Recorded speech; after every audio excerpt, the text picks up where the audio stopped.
Sheila? Oh, yeah, we'll go with Sheila. Okay, you sure? Dan, no, Yeah, this is a separate issue entirely. You sure should we bring it up now? Well, since we talked about that, Dan will be up. Thanks, You Ron. want to start it? Sure. Oh, I'd be happy to have you. So, my name is Dan Bertolin.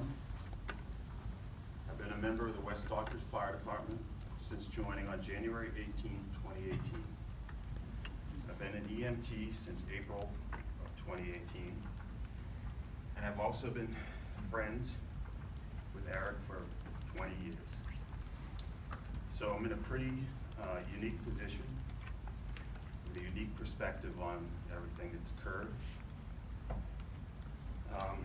And I just would like a few minutes to talk about it, if you don't mind. Eric joined the West Stockbridge Fire Department on May 22nd, 2017, and he resigned in October of 2018. I've remained neutral and silent through a long and trying ordeal. But Eric, when you held up the picture of the house fire on Stockbridge Road, and you stated that even your 4-year-old son could see right away what was missing from the picture, that water was missing, I couldn't be silent anymore. Like, you know, just to insinuate that the West Stockbridge Fire Department, that we of the West Stockbridge Fire Department have, you know, not enough intellect to outsmart a 4-year-old, or to be able to look at a picture and see what's missing from a fire. It's insulting. You meant it to be insulting. It's arrogant and it's vindictive. That's how I feel. And I think it's an example of the vitriol that you've been going around publicly and privately and spreading about the West Stockbridge Fire Department. I know, and you know, you've been going since October, when you resigned. You've been going to fire chiefs in the local area, and you've been talking to them about a vision that you have for the West Stockbridge Fire Department. That vision did not include Peter Scorpitt, okay? It was one that you would put in place once you removed him. And I think that in doing so, you had, I'm sure, all great intentions in the beginning, but you poisoned the water at this point. And the first thing I noticed after Eric resigned and he began his mission to improve the West Stockbridge Fire Department in the way he saw fit was that we didn't train with Richmond anymore. We used to train with Richmond, and I didn't notice it at first, but after a while I thought, geez, we don't go to Richmond anymore. And I figured it was just a coincidence, and it might have been a coincidence. I couldn't tell you for sure. But then over the past year, as this has all heated up and we see where it's gone, I've noticed that we're treated, West Stockbridge Fire Department personnel are treated differently on mutual aid calls. I can remember when I first started, I went on a call, mutual aid call with Great Barrington to a chimney fire. And I got there, and one of the Great Barrington officers pulled me in and said, hey, let's go inside with the thermal imaging camera and we'll look for hot spots in the chimney. And so we were responding. I felt like, you know, wow, we're responding together, Great Barrington and West Stockbridge Fire Department.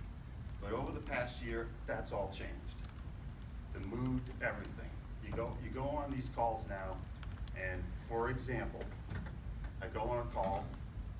It was near my home, so I knew that I would get there probably first. But as it turned out, I got there about maybe 30 seconds to a minute after Great Barrington Fire Department did. And a couple of guys were pulling gear out of the vehicle. And as I was coming up the driveway, I said, hey, how you doing? They just looked at me. One guy took his gear, he went inside. I got up to the other guy, said, how's it going? Do you need any help? You need me to do anything? He just looked at me, he turned and walked away. He didn't say hello, he didn't say thanks, he didn't say a single word. He just looked at me and turned and walked away. And that is the kind of thing that I'm experiencing now as the EMT that shows up on calls and gets like zero respect. Okay? So I want you to know that.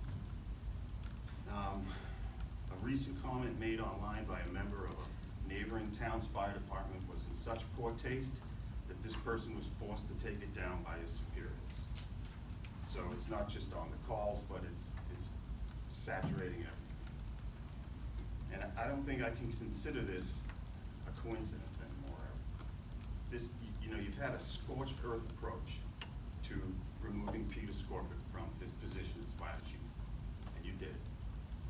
In a recent meeting, you made a case that it can take 45 minutes for an ambulance to show up at a call.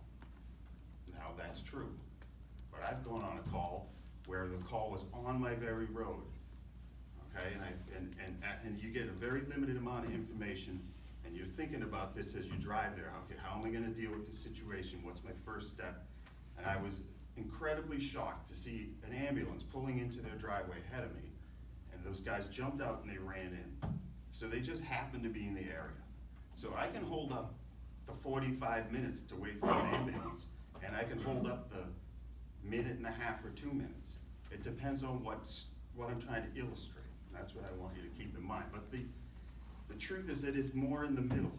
You know, the average is not 45 minutes, and it's certainly not 2 minutes.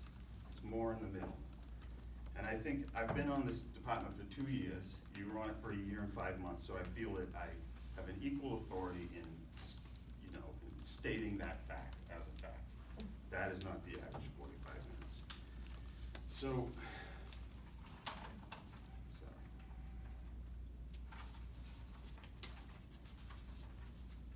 So I'd like to read really quickly, it's only 2 paragraphs, something from the local yokel that was written in 2018, April of 2018. And it's in the middle of it, so there's a couple things that don't make sense, but it's quick. The same year that Tanini became chief, a young man by the name of Peter Scorpitt joined the department's ranks. Tanini remembers Pete was always willing to volunteer to get things done. He would always be the first person to raise his hand. This is still true of Chief Scorpitt, who wears nearly as many hats as Chief Garrett Troy did. As with his predecessors, Scorpitt has done much to modernize the equipment of the fire department. He has overseen the purchase of 2 new engines, a rescue vehicle, new extrication equipment, and through grants has upgraded the department's air packs, thermal imaging, and other protective gear. With its centennial approaching, the department is developing a program of comprehensive organizational improvements under the new West Stockbridge Fire Department 2028 initiative. Chief Scorpitt and his members are pursuing a list of short and long-term goals in an effort to build a stronger infrastructure, culture, and quality of service. Now, that was written by Eric Shimalonis in 2018 when he was part of the West Stockbridge Fire Department. And same Eric, they want you to believe that Chief Scorpitt is incapable of being the chief, that the West Stockbridge Fire Department is seen as a liability by the towns surrounding us, and that you should all be fearful. So which one do you want to believe? The sales pitch that Chief Scorpitt is the man for the job, or the sales pitch that Chief Scorpitt is inept? Don't you think the truth lies somewhere in the middle of this? So here we are, and it's a hell of a mess that you made, and it breaks my heart. Some pretty nasty things have been said, and a man that gave so much to his community is been shamed. So, but I don't want to lose sight of what we do have. We're here and we have to move forward, as you said, and I don't want to lose sight of what we do have. So, anyone from the West Stockbridge Fire Department that is under, say, 21, raise your hand. Okay? We have young people in this department that I have seen since you've left, I have seen grow week by week, training by training. They're definitely not perfect. They're young.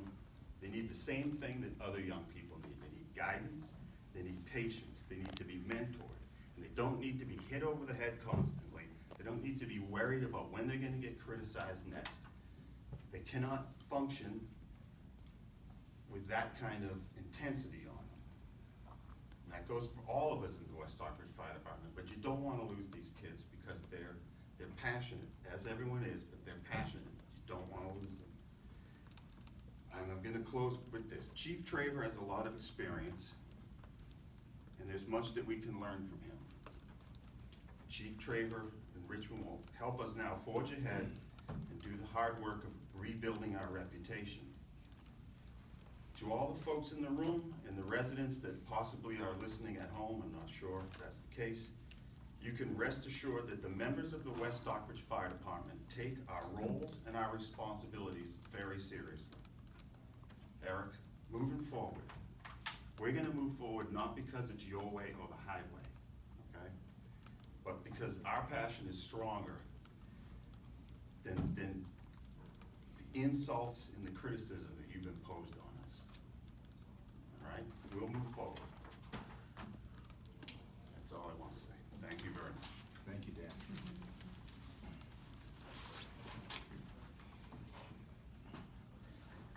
The board have anything to say? I'll say a couple of words. Just thank you, beautifully stated. I do apologize for the theatrics that you mentioned about the photo. That was in poor taste, and in hindsight, that's true. I just want to say that it's really hard to take the role in this that I have as someone in local government, having a long view, and it's never easy to make a change like this. And I've tried to do so based on facts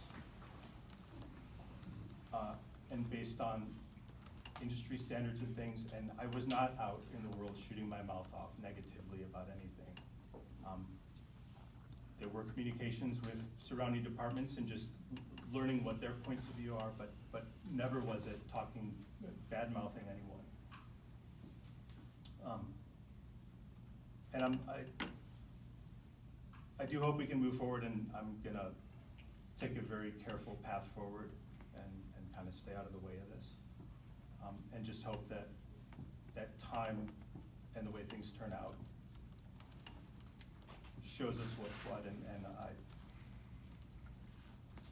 it's a pretty heated subject, and I don't think I can do anything right now to speed up any healing that time has to do. But thank you. Don't. Thank you for your comments, and we are very anxious to improve the function of the fire department, and we will reverse, make changes back to how things were. We're welcome to that, if that we see progress, and we're trying to get attention to making progress and on improvements, and we thank you for your input, and we are going to act on your input too.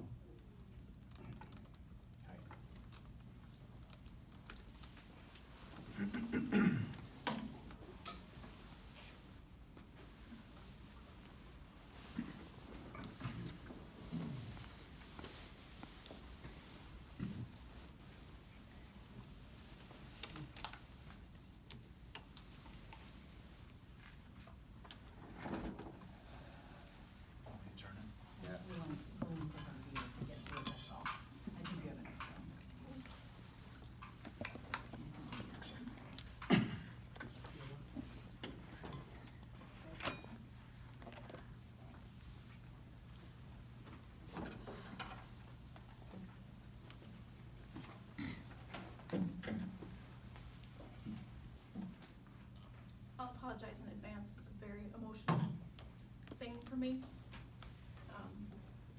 Hi, my name is Amanda Gann. And I used to live at the Little Red House at 19 Stockbridge Road. I'll start with, I would like to thank Elizabeth Petty, who owns the Little Red House. She's been amazing. I would also like to thank profusely the volunteer firefighters that came to my home on the night of February 1st. I'm grateful to the men and women who voluntarily gave up their time and endangered their safety to come to my aid.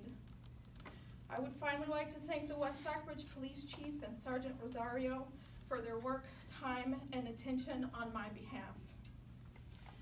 Frankly, that's where the positive expression of the Gillimofrey of my experience stops. At the last select board meeting, Mr. Shimolians, I'm sorry if I say that wrong, had the audacity to exploit my personal tragedy for his own political agenda. I learned of his actions in the subsequent newspaper articles. You should singularly and deeply be ashamed.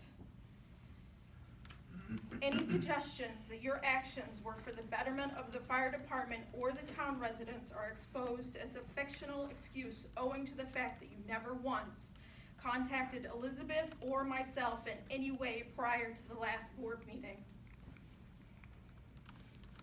You held up my tragedy, and it was printed in the paper for everyone to see, so that you could satisfy your own personal vendetta, and you didn't bother to pick up the phone to say, "I'm sorry for your loss." Purposely sensationalizing the complete personal loss of my life and young business is beyond despicable. You compounded exponentially the grief and pain of the massive devastation I am trying to wade through. What you have done is incomprehensible if you have not yourself experienced a complete burnout, but it is not unreasonable to have expected the simple courtesy of a heads up any time prior to my opening the newspaper. In my own mind's eye, it's the height of irony that Mr. Scorpert was fined for an ethics violation where your actions lacked any moral, ethical standard at all. Where one could argue that you were attempting to be a voice against the cronyism and nepotism rampant in small towns, your actions were so far over the line, I do not find it within me to extend such a generous view. Very simply put, two colossal wrongs do not make a right. Now, instead of quietly tending to the ruins of my life, I have been forced to ask more demanding questions. And to be frank, I find the answers shocking. More so, I find them completely unacceptable. Over the last week, I have had a quick and detailed education in firefighter terminology and procedure. I spoke to numerous people directly involved in stopping the raging fire that engulfed my home. I learned that 20 years ago, the West Stockbridge Fire Department was the preeminent department in the area. Since that time, the town has knowledgeably and willfully allowed the fire department to fall long and hard into dangerous and poor practices, disrepair, and ill repute. It has become so bad that the surrounding firehouses, which we depend on, have removed the WSFD from their alarm cards or included them only as a last resort. I spoke to multiple houses. I learned of significantly dangerous ineptitudes in the actual process of bringing the fire at my home to heal. I will repeat that I have nothing but gratitude for all of the firefighters that attended my fire, and I do genuinely thank you very much. I want to be clear that my anger and frustration sits squarely with the select board of West Stockbridge. It is a fluke that I was not in the bed the night of the fire. As you can see, I am not particularly mobile. I would have died. That's the only reason, the fact that I was not in bed is the only reason that I stand here before you this evening.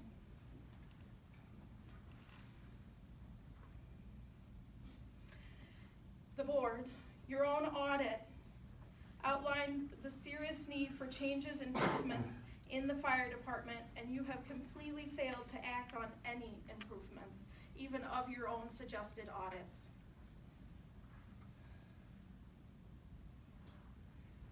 It is inevitable that without addressing the fire department issues, someone is going to die, and it will be the fault of the select board. It is your responsibility to take action. You guys are the ones that hold the purse strings to make improved training and improved equipment available to the fire department. I stand here tonight because no one should have to go through what I am going through now.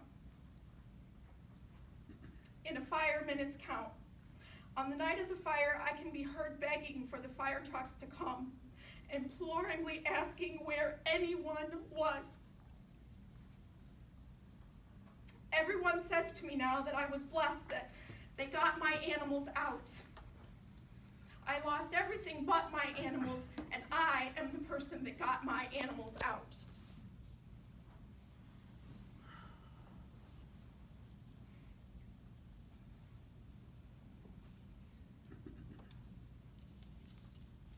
It's my understanding that the Stockbridge and Housatonic fire departments were responsible for getting water to the propane tanks and preventing them from leveling the rest of the main street and town.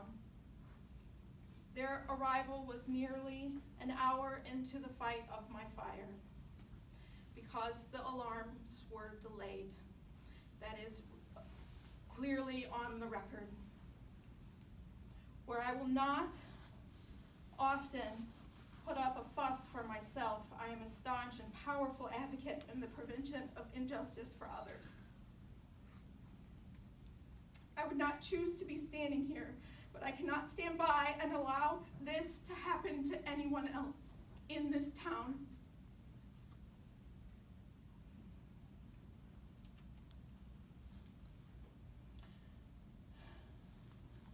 Tonight, I'm here to find out where my town officials were.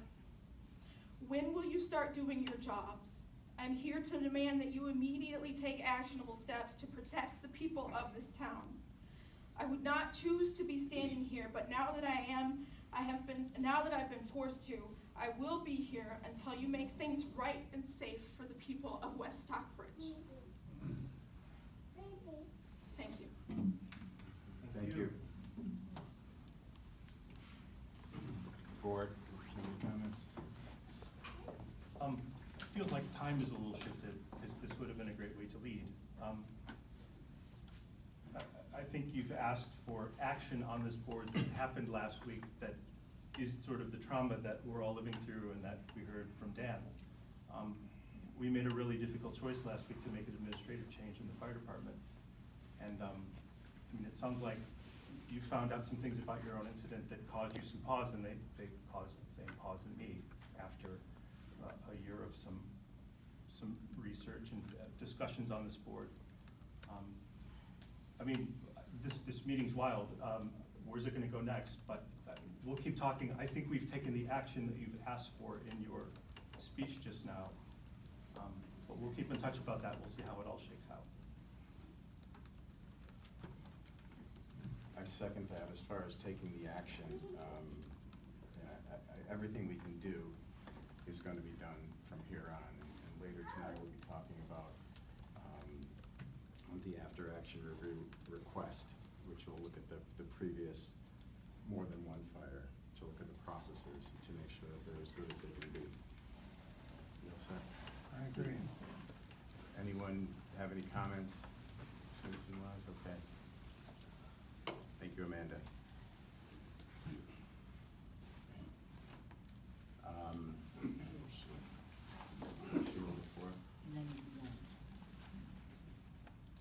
Sheila, did you want to say something? We have